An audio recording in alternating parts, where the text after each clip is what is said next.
Hello praise Lord, एक बार और फिर आपके सामने हाजिर हो चुका हूं। परमेश्वर का धन्यवाद। जीवित और जीतों की प्रति पर रखने वाला बादशाह आपका और मेरा यीशु बादशाह। देख लेते हैं आपको और मुझे जिंदगी देने वाले खुदावन की बातें मद्देनजर रखते हुए। तो आइए देख लेते हैं, क्या देखेंगे? कुलुस्सियों 2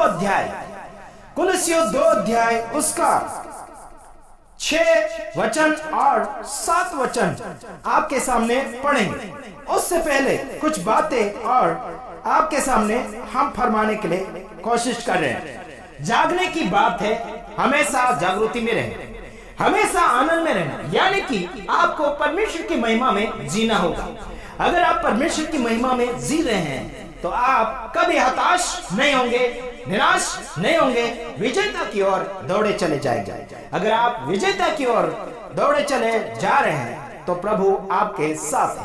परमेश्वर का जन बनिए, परमेश्वर का खानदानी बनिए, परमेश्वर के वचन के अनुसार जीने के लिए वार्तालाप कीजिए प्रभु के वचन के साथ।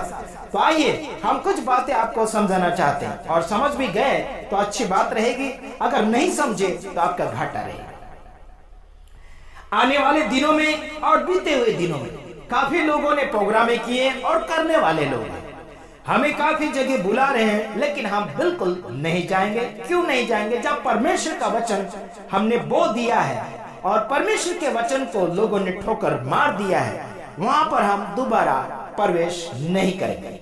क्योंकि परमेश्वर का वचन ये भी कहता है कि जहां मान सम्मान नहीं है, परमेश्वर का वचन का हो या फिर आपका और मेरा है, वहां पर दोबारा प्रवेश नहीं कर सकते, हालांकि पैरों का धूल झाड़ कर चले जाओ। हाँ जी, मैं आपको कहना चाहता हूँ, परमेश्वर के वचनों का आदर सम्मान नहीं हो रहा है, वहां पर आपको और मुझे जाने की आवश्यकता बिल्कुल नहीं है। हालांकि नई जगह और परमेश्वर का वचन मानेंगे तभी हम आपके गांव में पधारेंगे, वरना वीडियो के द्वारा तो हम आ ही रहेंगे। तो देख लेते हैं। सो जैसे तुमने मसीह यीशु को प्रभु करके ग्रहण कर लिया है, वैसे ही उसी में चलते रहो। काय में चलते रहो? जैसे प्रभु यीशु मसीह को प्रभु करके मान लिया है ना, ग्रहण कर लिया। ग्रहण का मतलब लागू कर लेना, कबूलात कर लेना, मान लेना। अगर प्रभु को आपने मान लिया है तो फिर उसी में आपको और मुझे चलना चाहिए। जैसे कि आप रोड के ऊपर चलते हैं तो आपको आपके मुकाम तक अगर पहुंचना है तो आपको रोड पकड़ के ही जाना होगा, यानी कि उसी रास्ते से आपको सावधानी रीति से संभलते हुए आपको जाना होगा। आने जाने वाले आपको दिखेंगे, लेकिन आप अगर नजर भटका दिए तो शायद हो सकता है आपका एक्सीडेंट हो सकता है, या फिर दुर्घटनाएं हो सकती है, या फिर गिर सकते हैं, या फिर ठोकर खा सकते हैं। हालांकि मैं आपको बताना चाहता हूं, प्रभु यीशु मसीह को अगर आपने ग्रहण कर लिया है तो प्रभु में चलने लग जाना है, चलते चले जाना है। दुनियादारी के रीति रिवाज आएंगे, दुनिया की बातों को लेकर आएंगे, बल्कि आपको सावधानी रीति से आपके मुकाम तक पहुंचना है, आपके फैशन तक पहुंचना है। आपको कामयाबी देने वाला ऊपर वाला है। हालांकि जैसे कि आपने मसीह यीशु को ग्रहण कर लिया है तो फिर आपको आगे बढ़ना। मसीह का मतलब है बचाने वाला। बचाने वाला अनुग्रहकारी होता है और दयालु होता है। मसीह बचाने वाला, उद्धार करने वाला, और यीशु यानी छुटकारा, उद्धार देने वाला। तो इन नामों को मद्देनजर रखते हुए आपके कामों को आप विकासता की ओर ले जाइएगा, और आपको ध्यान देना होगा कि आप अगर मसीह में है तो उसकी सी चाल चले, वो जो कहता है वही करना होगा। आइए देखते हैं आगे क्या लिखा है। और साथ में, और उसी में जड़ पकड़, यानी कि पकड़ते और बढ़ते जाओ। क्या करते रहो? उसी में जड़ किसमें? मसीह यीशु में है तो मसीह यीशु में जड़ पकड़ो, यीशु में लगे रहो, यीशु में मजबूत हो, यीशु में आगे बढ़ो। हालांकि दूसरे की ओर नहीं। समझ आ रहा है कि नहीं आ रहा है? अगर मसीह में है तो मसीह में जड़ पकड़ोगे ना, अगर कहीं और है तो कहीं और जड़ पकड़ोगे। आप जिसमें है उसमें जड़ पकड़ो। हाँ जी, समझ आ रहा है कि नहीं आ रहा है? कई औरों का ऐसा होता है, अरे जड़ तो कहीं और डालियां कहीं और, ऐसा हो जाता तो सीधा सीधा रहो। मैं आपको कहना चाहता हूं, और उसी में जड़ पकड़ते और बढ़ते जाओ, और जैसे तुम सिखाए गए वैसे ही विश्वास में दृढ़ होते जाओ, और अत्यंत धन्यवाद करते रहो। क्या लिखा गया?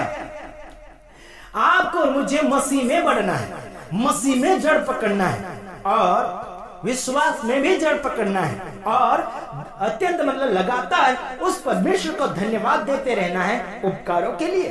हाँ जी, आप और मैं कहां जड़ पकड़ रहे हैं? चौकस रहो, सावधान रहिए, कहीं आप भटक ना जाए, आपका जड़ कहीं और ना चले जाए, कहीं और सड़े घास या फिर सड़े समाचार में ना चला जाए, सड़े व्यवहारों में ना चला जाए। आपके जड़ को आप संभालिए। आपका जड़ कहां जा रहा है?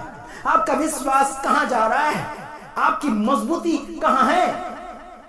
ध्यान रखिएगा मेरे भाइयों और बहनों, आपको हम मजबूत करने के लिए इन सारी बातों को आपके सामने रखना चाहते हैं, और इन बातों को हम बड़ी तेजी के साथ और बड़े जोश और होश के साथ आपके सामने आते हैं, और आपसे प्यार करते और आपसे मोहब्बत करते। इसके कारण आपको हम इतना बोलते हैं, अपने ताकत से बोलते हैं, अपने मन से बोलते हैं, और खुदावन के इजाजत के बिना नहीं।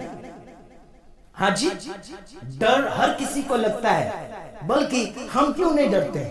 सरकार से नहीं डरते, आम जनता से नहीं डरते, और कोई दलों से नहीं डरते। आपके लिए हम मेहनत के ऊपर मेहनत किए जा रहे हैं, आपके लिए हम जोश और होश के साथ बोलते चले जा रहे हैं। किसी बाप से नहीं डरते। मरना तो सबको एक बार है, जीना है तो जोश के साथ, हिम्मत के साथ, बिना डर के साथ जियो, है ना? अरे डर डर के जीने से क्या यार, ऐसों को तो चुल्लू भर पानी में डूब के मर जाना चाहिए, है ना? साधारण जिंदगी मत जियो, एक मजबूती जिंदगी जियो। टाइम पास की जिंदगी मत जियो, एक हमेशा की जिंदगी जियो, जो यहाँ भी जी सकते हो और वहां भी जी सकते हैं। इतनी लंबी जिंदगी प्रभु से मिलती है, अमर जिंदगी, अनंत काल की जिंदगी प्रभु से मिलती है। उसके साथ चलने से, उसके साथ जड़ पकड़ने से, उसके साथ विश्वास में जीने से, विश्वास योग्य जीवन को जीने से आपको अनंत जीवन तक पहुंचने के लिए मौका प्रदान हो रहा है। समझ में आता होगा तो समझ लीजिए, और मैं यहीं पर विराम लेना चाहता हूँ। God bless you. प्रभु आप सबको आशीष करें। दूसरे वीडियो के साथ आ रहा हूँ, तब तक ले गुड बाय, नमस्कार।